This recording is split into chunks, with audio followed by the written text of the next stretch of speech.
Our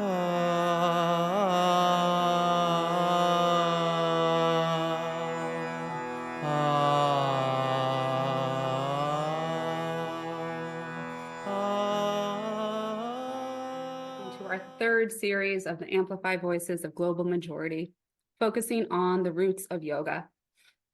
My name is Kaveri Dada Barros, and I will be your host along with my colleague Miles Newton for our journey together throughout this week. And tonight, as the presenter of the 7th series of our 9-session series, we welcome Amber Chand, sharing a talk called Dream a New Dream, Live a New Story, Weaving the Path of Bhakti Yoga. Once again, Kripalu has joined forces with changemakers around the globe who work to dismantle inequity, mitigate harm, steward the planet, prioritize collective wellness, and stress interdependent liberation. Throughout history, voices of global majority, Black, Indigenous, people of color, have been at the forefront of breaking down barriers of systemic issues that affect both the planet and humanity while ushering in radical change, whether that has been through bringing yoga to the West or fighting injustice on the front lines of society. We're so excited to be here with you to explore the heart and soul of this ancient practice of yoga with an incredible and thoughtful panel of South Asian yoga teachers, practitioners, wisdom keepers, and lineage holders. Now is the time that requires us to listen, heal historical wounds, and to do something different.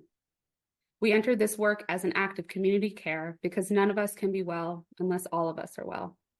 So again, welcome. We're inspired to be sharing this space with you. We are honored to gather today, virtually located on the Berkshire Hills of Massachusetts, on the original homelands of the Stockbridge-Munsee Band of Mohicans. And on behalf of Kripalu Center of Yoga and Health, we invite you to use the link in the chat to learn about what land you are on and its indigenous inhabitants. Please take a moment to share with us the land you are calling in from by typing it into the chat. Today, Kripalu works in reverence with these lands as a nonprofit educational organization dedicated to empowering people and communities to realize their full potential through the transformative wisdom and practice of yoga. Our Amplified Voice series has been made possible because of the generous gifts of our donors. We thank them and we thank you all for your presence with us this evening. As a part of the collective space we share tonight, we would like to center our online community agreements. So we are posting them in the chat for everyone. Please take a moment to read them over and know that by being here in this space, you are acknowledging and opting into them. And we thank you for that. Let us all take a moment to settle in a bit more together, and let's take 3 conscious breaths collectively by inhaling through the nose and gently exhaling through the mouth. You can close your eyes or just lower your gaze. Let's begin.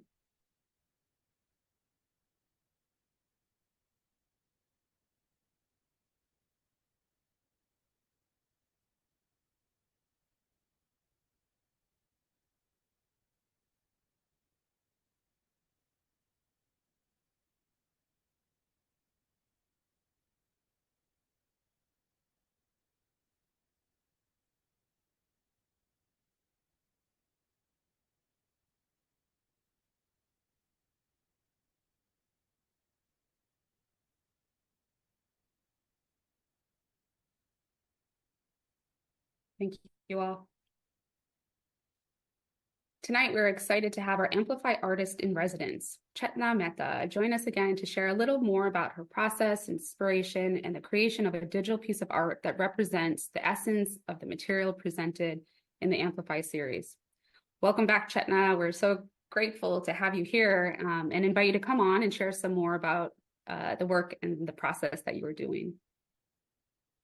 Thanks so much, Kaveri. And I'm so grateful to be here and so grateful to have been able to be a student in these sessions. I am sitting with so much inspiration and contemplation, and I'm struck by the value that I've noticed across all the sessions I've gotten to attend and view recordings of inclusivity. Inclusivity has been something that I've heard across all the teachings, and how folks like Hawa Kasat and Tejal Patel and then Muri, Soundarajan have shared their stories to invite us forward into more inclusive yoga practices. Reclamation has also been something I've been holding in myself as I've heard folks share. For me, as a third culture kid, I've been more familiar with diaspora and migration than I am of any one culture. And I've always felt apprehension to claim my roots. And being in spaces like this and similar spaces keeps showing me that perhaps in many ways, we're all on the journey of reclamation in some way. Reclaiming our ancestral ways, reclaiming our wildness, reclaiming our creativity, our breath, our dignity, and our deeper knowing and interdependence. So as artist in residence here, at this point in the process of creating art to amplify the wisdom of our South Asian visionaries who are helping us all honor the roots of yoga, and to commemorate this engagement that we're all in together, I'm sitting with words, beautiful reverberating words from each of the teachers. And with meditation and movement, my own after Amplify, after the series concludes, I know that visions will codify as they do. As I collaborate with my own creative muses and give space to all that's sinking in from this experience. What I would love to share with you for now is to take you on a little journey with a short poem that I've woven together through what I've heard in these sessions. And it's helping me hold and feel and weave together continuously the threads of potent insight from the last 6 sessions of Amplify so far. So here we go.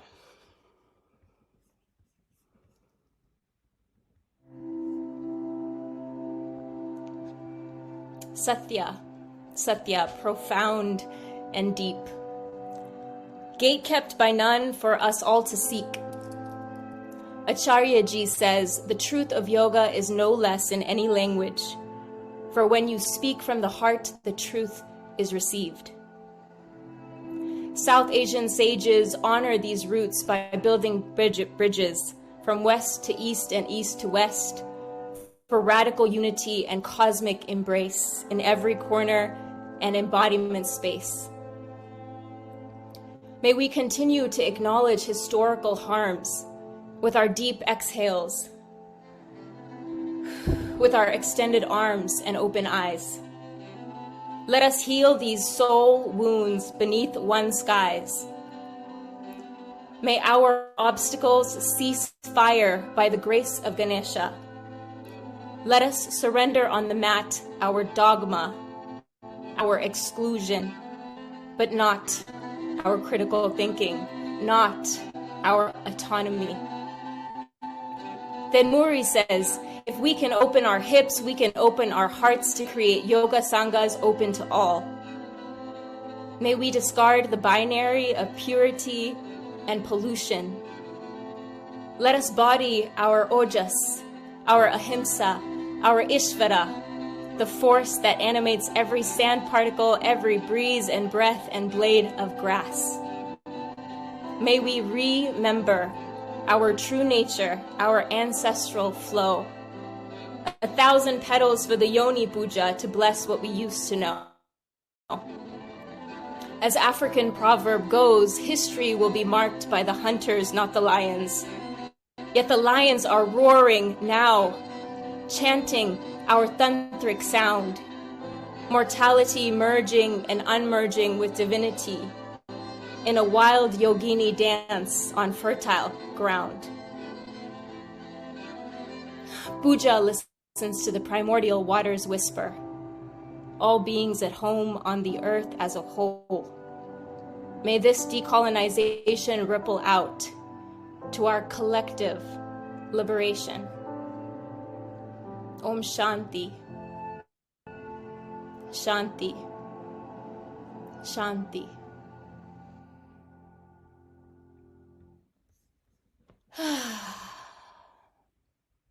Thank you so much.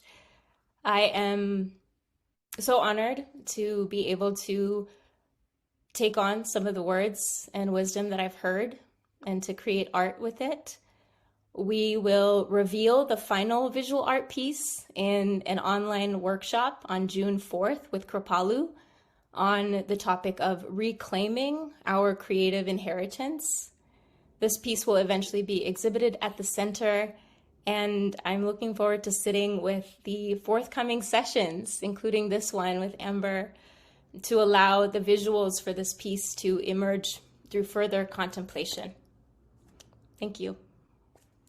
I'll pass it back to you, Kaveri. Wow, Chetna, I have the chills.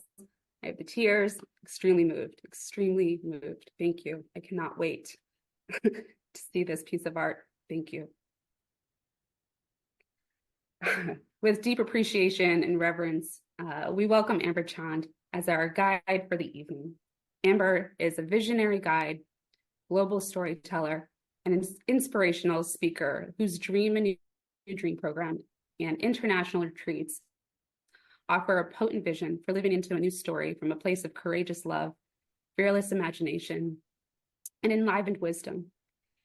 Amber is a breast cancer survivor and an Indian woman who was born in Uganda and expelled in her youth as a refugee. She speaks on the power of the resilient spirit in our world, one that weaves together the sacred and strategic, the ancient and the visionary, the mystical and the practical, recognizing that it is in this dance of seeming opposites that our creative powers emerge and our visionary new story begins. During Amber's presentation, of course, Miles and I are here to support your needs. Our info is in the chat. Please feel free to direct message us if you need anything. Towards the end of the session, there may be an opportunity to have questions answered that have been gathered using the Q&A feature located in your Zoom toolbar at the bottom or at the top of your screen if you're on your phone. Please use this feature rather than typing any questions into the chat. Thank you. And now, without further ado, we welcome Amber Chand, everyone. Namaste, Amber Ji. Thank you for being here with us today. Namaste, everybody. It's wonderful to be here. Oh, Chetna's beautiful piece just inspired me so much. I have tears in my eyes thinking of it as a prelude to what I'm going to be speaking on. But firstly, let me thank Kripalu for this extraordinary global summit I'm privileged to be part of. At a time when we are needing to find a new way into a new story. And so thank you for that. I must tell you all, my friends, that I have been quite sick this past week and I've been coughing and oh my goodness. So if I suddenly have a coughing fit, please forgive me, be patient. I'll put the mute on and we will go from there. I'm calling you from my home in the Berkshires, Western Massachusetts, here on the sacred land of the Mohican Munsee. It's a deep privilege and honor for me to be here. I want to speak within the hour of how we move into a new story at a very challenging time in our world by weaving in some of the deeper principles of Bhakti yoga. And so let me start by offering you some personal reflections on my own Bhakti yogini journey. I like to think of my childhood as a time when I danced with the divine, a sweet time, an innocent time. Born into a Hindu family in Kampala, Uganda, I was given the gift of so many Hindu gods and goddesses who became my playmates, my friends, my guardians, my protectors. There was, of course, Krishna, the playful god that I was introduced to as a child. I would dance for Krishna. There was Lakshmi, who would shower abundance with her beauty and her light. There was Hanuman, who we had a picture of Hanuman in our altar. And he, this guardian, this loyal friend, was right there every night when my father would sit cross-legged, the family would gather, and we would chant the Hanuman Chalisa every evening. And in those chants, in that beautiful sense of divine presence, I felt safe held, happy, no matter what was happening outside the wrought iron gates of our house. So you see, having that foundation in my life gave me a sense of I will say safety. That's not exactly the word, but a sense of safety as I moved through all of the challenges that I have faced and our world faces. But by the time I was 10 years old, I was sent away to an English boarding school. I left behind the gods that I had played with in my Ugandan home. And now instead, I walked into the Church of England, St. Mary's Church, on a Sunday, sat in these hard pews and listened to Canon Sharp, the vicar, speak about a God that seemed so punitive, so angry in some ways, where the words of sin and guilt and crucifixion began to emerge. And in the child mind, I didn't know what to do with these. I became confused. I became bewildered. And little by little, I began to distance myself from the playful gods of my childhood. I became quite serious. And yes, I believed in God, but this was a God I felt distant to. My heart had somehow closed to that playful spirit of God that I had so yearned for. So in my 20s, I continued my journey, and of course I prayed to God and all of that, but I did not have the relationship to the divine as I did as a child. Until one day, month of July, I was visiting my mother in England. I lived in the United States at that time. I had a child, I was married. And I had a dream in my mother's house. And in this dream, I was walking down a path when suddenly I came across the back of a vast bird. This bird blocked blocked the path, and it turned and looked at me, and its eyes were so severe, they scared me. The next morning, I said to my mother, Mama, I had this terrible dream last night of I think it was an owl. And she said, Oh, Amber, be vigilant. Something is about to happen to you. A few days later, my uncle Kumar was at the Charing Cross bookstore looking for a gift, a book to gift me. And as he was walking up and down the aisles looking for the perfect book, this book fell from the topmost shelf and landed on his bald head. And Uncle picked it up and looked at it, and it said, The Embodiment of Love, the Life of Shri Satya Sai Baba. Uncle said, Well, I think I'm supposed to buy this for Amber. And so he gifted it to me. A few days after the gift, the book was lying in my bedroom. I was feeling restless, and I went towards the book and I picked it up out of curiosity. I'd never heard of Shri Satya Sai Baba. And I began to leaf through the pages of the book until I came to page 13. And then the most extraordinary thing happened to me. I began to cry.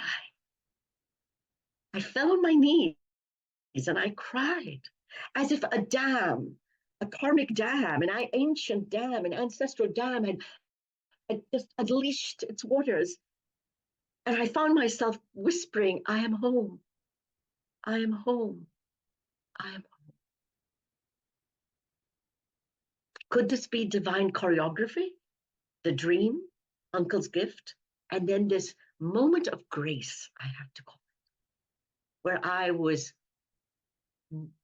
connecting to the feet of Sri Satya Sai Baba. And through that experience, over the next 35 years, I have felt once again God as playmate, God as friend, God as guardian, God as protector.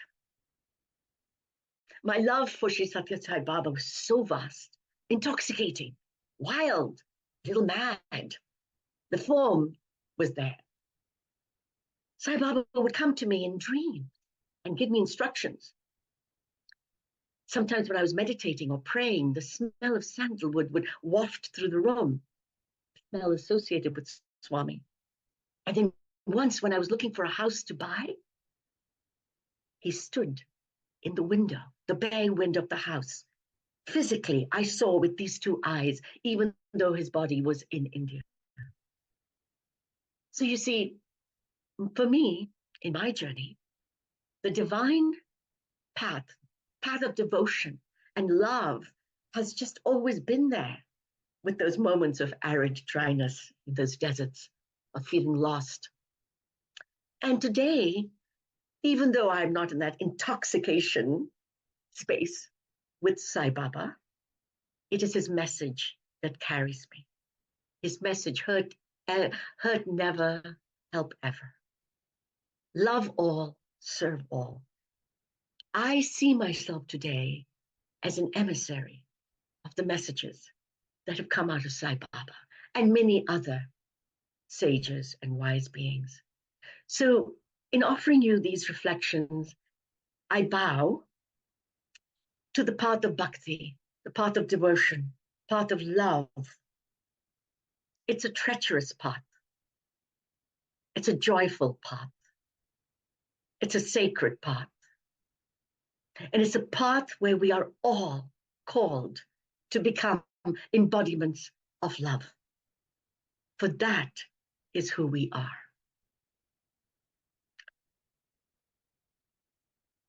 Let me just say a word about Bhakti Yoga. I'm going to refer to my notes, if you don't mind. According to the Narada Bhakti Sutras, Bhakti is an intense love for God, a deep yearning to experience love in its purest form, to connect with a God, a divine presence that is unchanging and eternal, even as it's often regarded as the simplest path to reach the union with God. It actually requires us to be fiercely committed to facing the truth in ourselves, so that our very beings are offerings to the divine. Bhakti Yoga is a complete dedication and surrender of everything we do in our daily life as an act of worship. Everything is sacred. Everything is holy, whether it is good or bad. Mother Teresa once said, "We serve life not because it is broken, but because it is holy." Bhakti is the practice of selfless devotion, where we offer our thoughts, our words, and action to the divine, so by purifying our hearts, so that we can awaken this inherent love and devotion that lie within us. Sai Baba, when he spoke on the word Bhakti, he said, Ba stands for luminosity and luster, and Kti denotes that which attracts. Bhakti is that which attracts divinity. And from Bhakti, he said, you get Shakti, which is power, life force. So for me, Bhakti softens the armored heart. For after all, haven't all our hearts become so armored in these days? Bhakti softens it. Bhakti infuses us with joy. Joy as a radical act of resistance. It infuses us with sweetness, with peace, with deep knowledge. Bhakti, the path, helps us navigate the challenges of our life with a certain fearless grace and resilience. It offers a sanctuary, a safe harbor, when you feel protected and guided by the divine, even in the midst of the storm. Bhakti asks that you see no strangers, for God resides in the hearts of all. It asks that we move beyond the veil of separation. So when I think about my experience with Sai Baba, my divine experiences, and I think about Bhakti, the path of Bhakti, I realize and sense how vital it is to all of us to make Bhakti practice the practice of love and devotion as a vital part of who we are. Let our armored hearts melt away so that we can meet each other with the heart that is opened, alive, connected to the truth. We are all embodiments of love. Let me have a sip of my tea, my throat coat tea. How do we weave this transformative practices and principles of Bhakti into the world that we're living in today? 16th century mystic, poet, and devotee of Krishna, Mirabai, said this: I came for the sake of love and devotion. Seeing the world, I wept. I came for the sake of love and devotion. Seeing the world, I wept. This is a time when we are all weeping, when we're all grieving. This is a time that is bewildering, chaotic, confused. It's mythic, it's epic, it's biblical. Some call this the time of the great unraveling, others the time of the great shakeup. Some see this time as apocalyptic, where the word apocalypse means dropping the veils. Others see this time as paradigm shattering. No matter how we see this time, we do know that we are witnessing a moment, a historic moment in the evolution of this planet. That we are watching a massive dominant story that we have all lived under for the past 2,000 years crumbling in front of us. This story has been based on fear. It is a story of control, domination, conquest, colonization, oppression. This is a story that has enslaved all of us, has traumatized all of us, because it is a traumatized system. This is a story that was never designed for the nourishment and well-being of humanity. We are, as we watch the unraveling of this time, of this story, we understand something that Carl Jung once said: everything that has been hidden is being revealed. Don't we feel it? We are seeing things that we said, really? Is this who we are? So in a way, I want to encourage us to see this time as a story that is ending, because when one story ends, a new story is also being birthed. Valerie Kaur, K-A-U-R, the brilliant, wonderful, sacred activist, a Sikh woman, and she wrote a book on love as a revolutionary act at this time, which I encourage you all to read. She said, is this the time of the tomb, or is this the time of the womb? Is this a time when we are dying, or is this a time when we are birthing? We are both. That is why this time is so profoundly mystical, extraordinary, because we are witnessing something in our lifetime that is shaking all of us up. We have all arrived at the edge of an abyss. All of us. None of us are exempt. Our hearts are shaking. Our knees are trembling. This is what I call a threshold moment. A point when humanity has reached a threshold. Let me tell you about a dream I had about 10 years ago, in which it was an abyss moment. It was a threshold moment in my personal life. I was running away from a burning city. It was my home. It was familiar. It was my past, but it was burning down. I was clutching a candle. I wanted so to go back to that which was familiar, but I couldn't. It was burning. And so I began to run with my candle until I came to the edge of an abyss. And in my dream, I stood there trembling, looking into the dark unknown, too terrified. Too terrified. Then suddenly, this hand pushed me off the edge of the abyss, and I began to somersault down, until I arrived on a soft, grassy hillside. And a voice in my dream spoke loud and clear. And it said,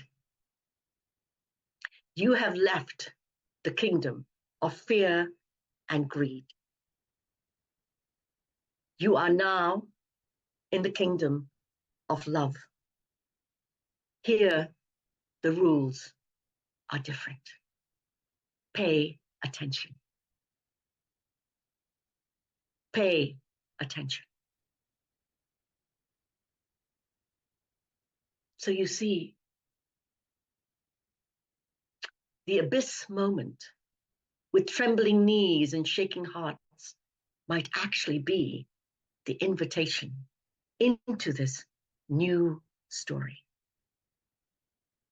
this new earth story, this new time when humanity rises, when Bhakti, the path of Bhakti, love and devotion, where the connection to the divine, where we become expressions of divinity, comes the path. It is available to each of us. We just have to choose it.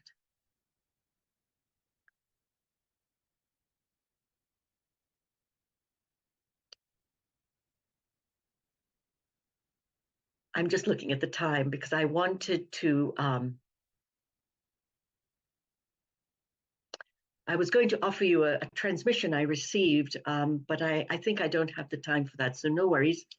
So here we are. So the new story, when I began to think about my new story, and I began to say, well, Amber, now that you've had that dream and you're being invited into the kingdom of love, what is the story you want to create? Because the story we live in is powerful. The story we tell is powerful. Does this story empower you, or does it sabotage you? Does it give you the expression of aliveness and inspiration, or does it keep you small and afraid? The story we choose to live in is critical. So let's imagine for a moment that the story we are choosing to live into is a love story. Isn't that, after all, the instruction from the divine? A love story. To live a love story is an entirely different set of rules and regulations than living in a story of fear. But we haven't lived in that love story, so we don't know. We're like children saying, well, what does that kingdom look like? That is our work, my friends, to ask ourselves, what does this kingdom of love that I'm creating look like, feel like? What do I imagine it to be? So when I imagined it, it was a story of possibility, enlivening our deepest connection to life, to the divine. It's a story that celebrates our gift as a sacred expression of who we are. It's a story that is life-affirming, not life-devouring. A story that honors the feminine as sacred and deep-rooted. A story that is a sacred offering to the divine. A story in which we all belong and are connected to the family of all beings in this world. Each of those principles requires an entire strategy, an entire way to make it realized. But that is the canvas. First, we start with a map, a canvas. This was my map. So is this story possible? Yes, it is. but we have to choose it. Choice is our power shield. Intention is our sword. We have the power in each of us to choose whether we will follow the story of fear, or whether we are going to just look at it as a story over there and create a different reality running parallel to it and begin our work. And intention is a sword. Without intention, we're left with just a weak sense of hope or a wish. But intention requires us to stand in our warrior pose. So what does your story look like? So as a takeaway from this presentation, just think about, what is the story, the new story you are choosing to live into? What is your intention? To take us into the new story, we need questions. You see, it's not the answers. We're always so impatient for the answers. What are we going to do? But actually, more important, what are the questions you're asking right now? For it's the questions you ask, the questions you don't ask, the questions you're afraid of asking that will shape your journey. I think Gloria Steinem said, if God is in the details, the goddess is in the question. I love that. Questions. A quest into the new story. The questions we ask can either be survival, which are often fear-based questions, and we've all been taught to ask these questions. How am I going to make enough money? What am I going to do for my retirement? How am I going to stay in my comfort zone? How do I stay safe? It is not that you don't ask those questions, but if those are the only questions you're asking, you will stay in a very safe, limited, contracted place. But visionary questions are more expansive. They allow you to step into that vibrational field of love and say, what is my purpose? How do I want to show up in my new story? Who am I becoming? What is mine to gift? What are my gifts that I'm here to share with my world? What is it I love? Because if we don't know what we love, how can we create love? I have in my coaching work, I have my clients create love maps. It sounds easy, but actually they have to go around thinking about, what is it I love? Because we spend most of our time thinking about what we don't love, what we don't like, what we don't want. But here it's bringing to surface that which we love, that which is important. What enlivens you? What is the question you ask in the morning when you wake up? Pay attention to your question. I think it was Einstein who said, if I had 1 hour to answer a question, to solve a problem, I would spend 55 minutes thinking about the question, 5 minutes with the answer. So I want to take you into what I call the 7 lanterns. It is a way in which we can weave in the practice of Bhakti yoga. It's a way to move from the old story that we have lived in into a new story. The perfect metaphor for what we're going through is the caterpillar, the chrysalis, and the butterfly. Caterpillar was never meant to be a more improved version of caterpillar, a fatter caterpillar. No, the caterpillar is meant to die and dissolve into a soup of imaginal cells. It then goes into a cocoon. A cocoon is that chrysalis moment. That's what we're going through right now, a moment between 2 stories. Much of the work gets done in the cocoon, in the dark cave of the cocoon. The seeds get planted in the cocoon. even as you cannot see the new story that you are going to live into and show up in today, it is there.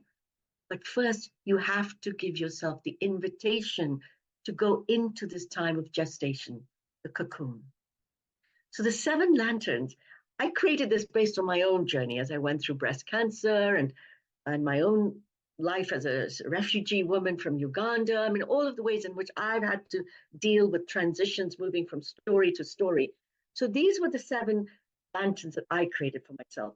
I'm going to share them with you. You might have 7 different lanterns. What would yours be? So let me give you an idea of what these are. So firstly, we're arriving at this moment as dreamers, ready to dream a new story. Storytellers ready to tell a new story. Map makers. Since the maps we've lived by are no longer in use, we don't know how we're going to create and navigate through this time. We are here as map makers. Create your own map. We are here as myth makers. A time to create a brave new story, a mythic story, where each of us gets to play our part. We're here as alchemists, ready to transform the grit of our past into the gold of a new story, possibility. And we arrive here at this threshold moment as embodiments of love. So I designed the 7 lanterns just as a blueprint, a treasure map, you can call it, to support us in this threshold moment. So the first one, the first lantern that I needed to carry into my new story was the lantern of imagination. We are not very good at imagining. We're very good at problem solving, at coping with the logistics of our lives. But we are not good at unleashing the creative power of the imaginal. Do you remember when you were a child, when you were 6 or 7? And the extraordinary capacity of the imagination to create realities, stories that you would live in. That is what we need to reclaim, the power of the imaginal. For it is that power of imagination that will take us into this future story. And imagination connects us to the divine, into that field of possibility. Imagination inspires us. And that is how Bhakti Yoga arrives and resides in our body as we explore the power of love and imagine the kind of life we are choosing to live in. Goethe called it holy longing. I love that. A holy longing. The second lantern is intuition. Gandhi said, God speaks to us every day, only we don't know how to listen. Einstein said, the intuitive mind is a sacred gift. The rational mind is its servant. We have created a world where we worship the servant and have forgotten the gift. The intuitive mind is a sacred gift. The rational mind is its servant. We have created a world where we worship the servant and have forgotten the gift. My friends, there are no experts to take us into this new story. You are the expert of your life. You are the map maker. Come home to yourself now. Leave behind that world that has so much information, as we know, so much data. Use that, of course, but don't let that lead you, guide you. The intuitive power to come home to that place within you and to listen to the divine residing in the heart. is your map. About 10 years ago, I was in England in my mother's beautiful garden with the wisteria there. It was summer and I was enjoying myself. And every day I would take myself into a garden with my sketchbook. And I began this practice of drawing mandalas in my sketchbook every day. Carl Jung had said he drew mandalas every morning as his practice, his bhakti practice, his devotion practice. So I decided I would do that too. But something remarkable happened after I began to draw these mandalas. These messages started arriving, downloading like rain showers, messages about how to navigate into this new story. I wasn't thinking about writing. I was simply drawing mandalas. But what was happening was the channel in me, the intuitive channel was opening, and I became a vessel for these messages, which then ended up becoming my book. And this is my book, Dear Beloved, Sacred Messages to the World. There are 12 messages in here with 12 mandala drawings. But each message is so simple and so profound. I did not write this book. This book wrote itself through me because I stepped into the intuitive. The third lantern is the lantern of wonder, curiosity. What are you wondering about these days? What are you curious about? Wonder, you see, my friends, is a heightened state of consciousness brought on by something beautiful, rare, unexpected. It requires humility, an empty cup, a willingness not to know. Wonder energizes us, leaves us feeling inspired and alive. We're awed by life, by its complexity and vastness. We're asked to see with new eyes, to be open, to be present. Wonder enhances our creativity because it is all tied up with our ability to imagine new possibilities. Excuse me. Without wonder, our lives are disenchanted. So to go into your new story, I'm inviting you to become more like a child. Drop all the sophistication, the complexities of the mind, and begin to see life simply as a child. I have an 11-month-old grandson. His name is River. He lives on River Street. Oh, can you imagine what we did yesterday? We went and we kissed each tree in his driveway. He wanted to kiss them. I wonder, the breathtaking wonder of a child looking at a tree and kissing it before language steps in and makes us analyze and separate from that which is. That was a divine moment. I'm learning a lot from being with the presence of this newborn infant child who is teaching me how to meet life with new eyes. The eyes of the divine, eyes of gratitude. So in your 7-lantern toolkit, make sure you have a space for wonder. I wonder what you're going to be wondering about. It's going to be very interesting. So the 4th lantern, live from a place of presence. Come home to yourself.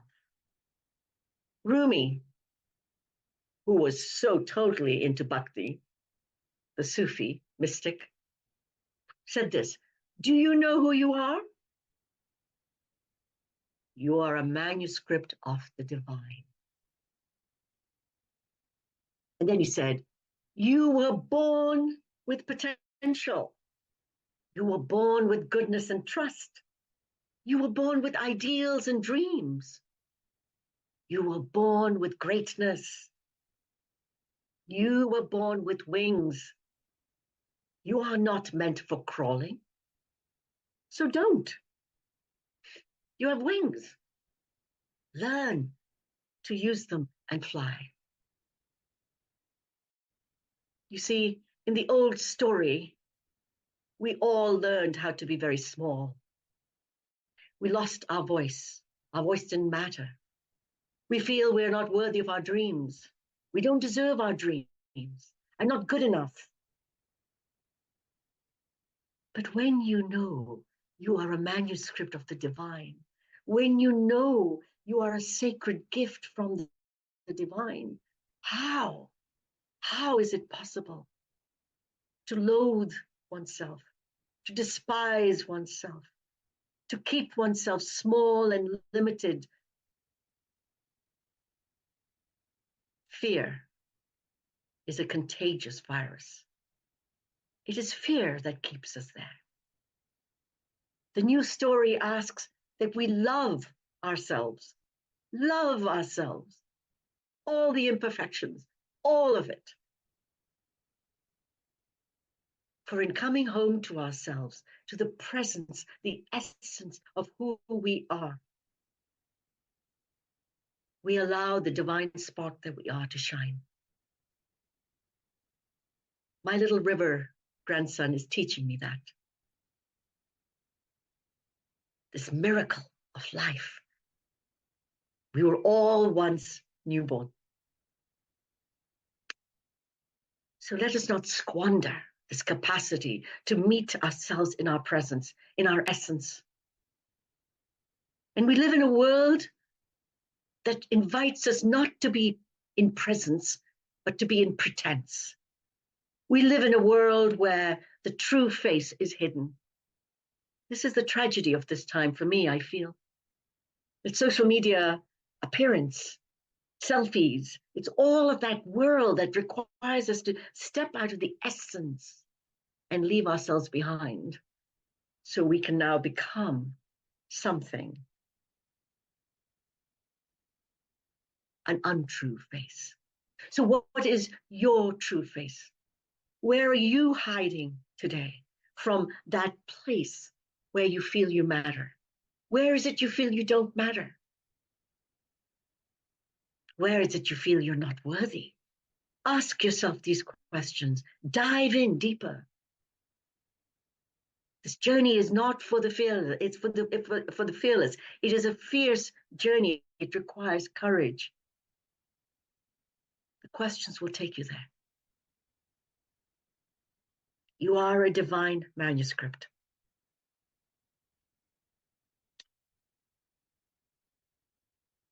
And then we come to lantern number 5. Reading the time, good. Lantern number 5, befriend uncertainty. Befriend, I like that word, befriend. Make a friend of uncertainty. Allow uncertainty to be there. Because you see, the illusion is that there is certainty, that we control, that we can predict, that we can plan. All of that we live by. It is an illusion. But uncertainty comes. The next moment is uncertain. The day the cancer diagnosis arrived, completely shook me from what I had planned. And then I had to ask the cancer, have you come to awaken me or have you come to punish me? And that question would take me into this new, uncertain journey. Uncertainty asks us to surrender. Surrender to life. Trust. Have faith. Be patient. You are resourceful. You will adapt. You will rise. You may not have a lot of resources, but you are resourceful. You are resilient. We all are. We just have to activate that in us. So befriending uncertainty means, yes, it is there. But in this moment, I bow to this moment. For in this moment, I am certain. I'm connected. This is why a mindful practice as part of Bhakti is important. Even as we explore the future as visionaries, the future new story, we are also reminded to stay present to what is, because here we feel a certain sense of safety in the moment we're in.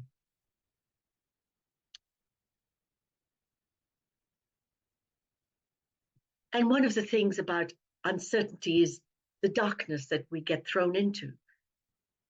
Darkness in a world that is very neon, because in this world that we live in, it's all very glamour and glitter and out there in the light, be light, be light. Darkness has a place to play. Uncertainty often can lead into very dark places. And even befriending darkness as a companion is a wise practice. Krishnamurti, when he was asked the secret of his life at the age of 95, said, I don't mind what happens. That is my secret. No matter what comes my way, I will meet it. Life has shown up in this moment. I will meet her. So now we go to number 6, land to number 6, and I need to move fast. Embrace change. There was a contest in ancient Greece where they asked for a phrase that would be true no matter what happened. And the phrase that won was, this too shall pass. And so it is not impermanence that makes us suffer, as Thich Nhat Hanh once said. What makes us suffer is wanting things to be permanent. Lantern number 6 is to give ourselves the permission to embrace life as a river, which it is, and allow the river to move, to flow, and to be part of that flow. And lantern number 7 is the courage to begin, to take action. As Rumi said, you don't have to see the whole staircase, you just need to take the first step. So Bhakti Yoga, a devotional practice. In this presentation, I've offered you some personal reflections from my own life.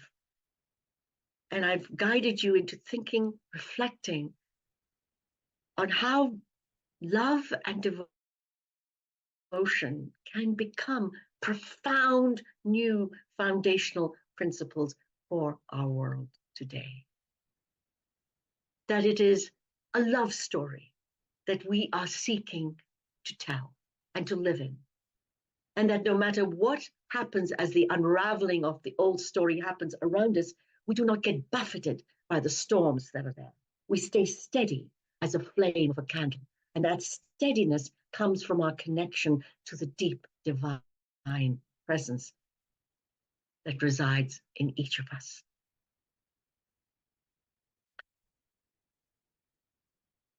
So what are the practices you are going to create for yourself?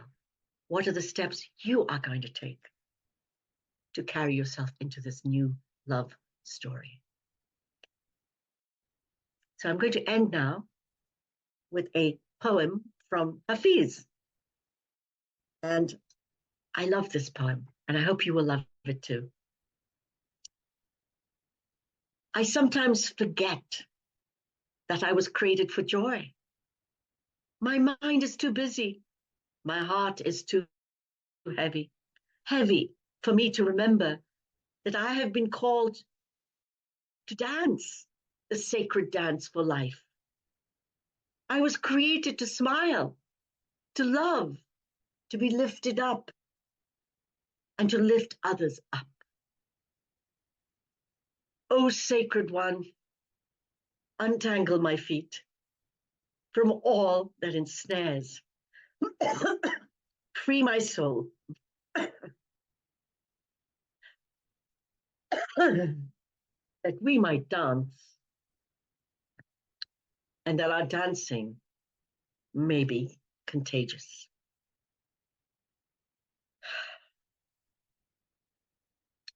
Thank you, my friends, for being part of this presentation. I'm so happy you were here. I hope you will take away some of what I offered you. If you want to know more about me, you can go to my website, amberchand.com. And there it is. Thank you.